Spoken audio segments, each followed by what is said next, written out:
Our story this week is called Bartleby. It was written by Herman Melville, one of America's best-known writers. Here is Shep O'Neill to tell you the story in special English. I am an old lawyer, and I have 3 men working for me.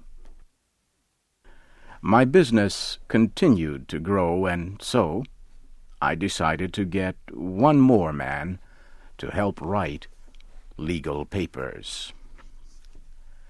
I have met a great many people in my days, but the man who answered my advertisement was the strangest person I have ever heard of or met. He stood outside my office and waited for me to speak.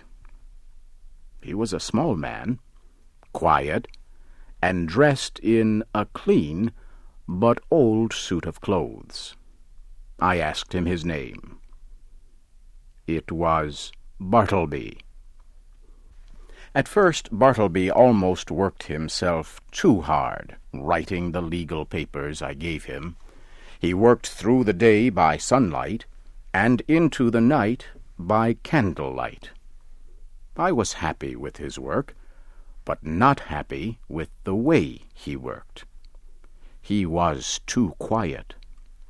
But he worked well, like a machine, never looking or speaking.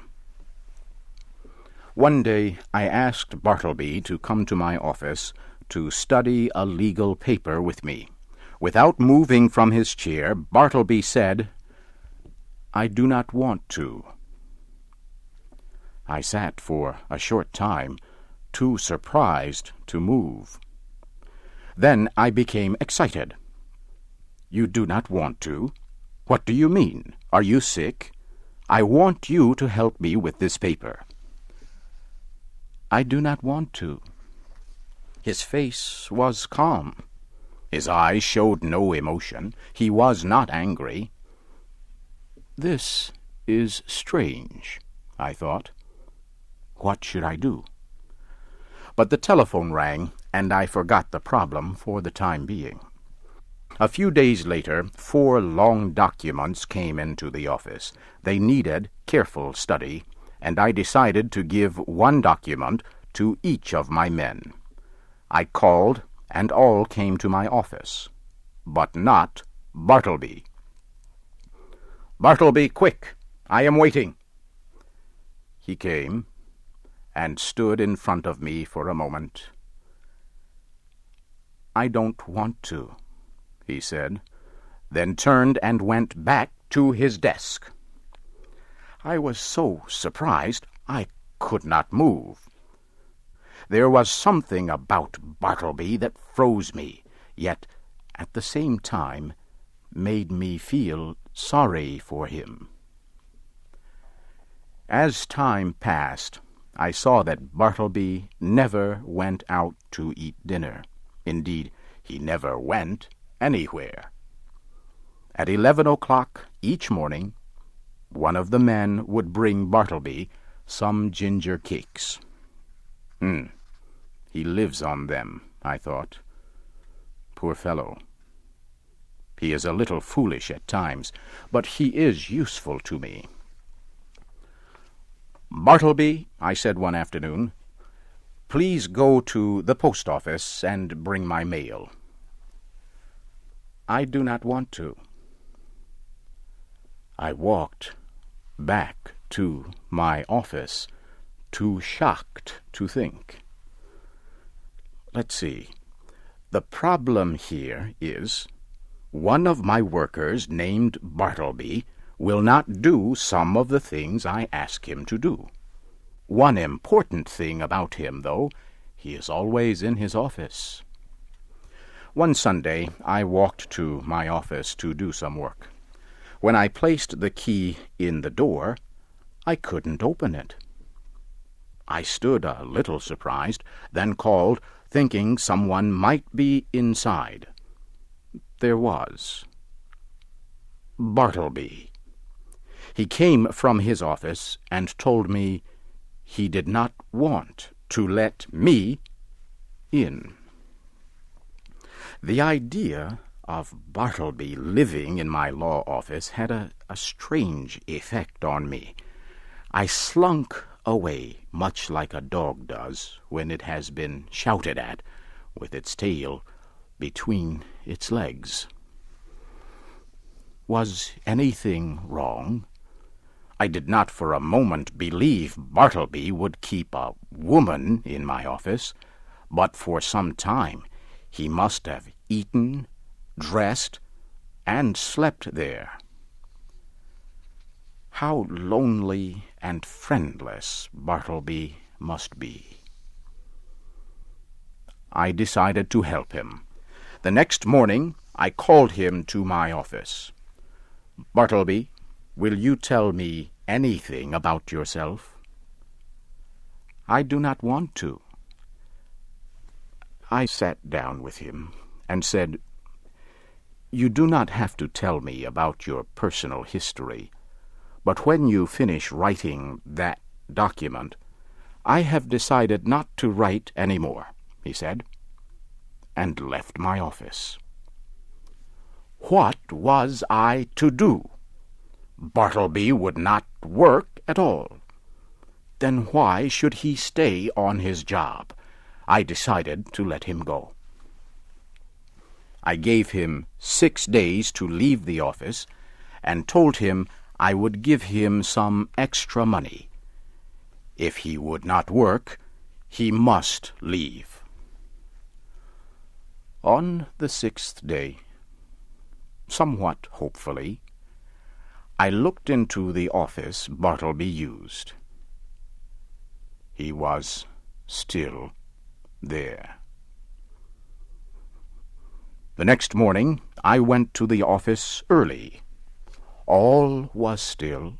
I tried to open the door, but it was locked. Bartleby's voice came from inside.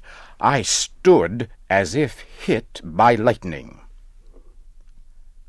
I walked the streets, thinking, "Well, Bartleby, if you will not leave me, I shall leave you." I paid some men to move all the office furniture to another place. Bartleby just stood there as the men took his chair away. "Goodbye, Bartleby. I am going. Goodbye, and God be with you. Here, take this money." I placed it in his hands. It dropped to the floor, and then, strange to say, I had difficulty leaving the person I wanted to leave me. A few days later, a stranger visited me in my new office. "You are responsible for the man you left in your last office," he said. "The owner of the building has given me a court order which says you must take him away. We tried to make him leave, but he returned and troubles the others there." I went back to my old office and found Bartleby sitting on the empty floor. "Bartleby, one of two things must happen. I will get you a different job, or you can go to work for some other lawyer." He said he did not like either choice. "Bartleby, will you come home with me and stay there until we decide what you will do?" He answered softly, "No, I do not want to make any changes." I answered nothing more. I fled. I rode around the city and visited places of historic interest, anything to get Bartleby off my mind. When I entered my office later, I found a message for me.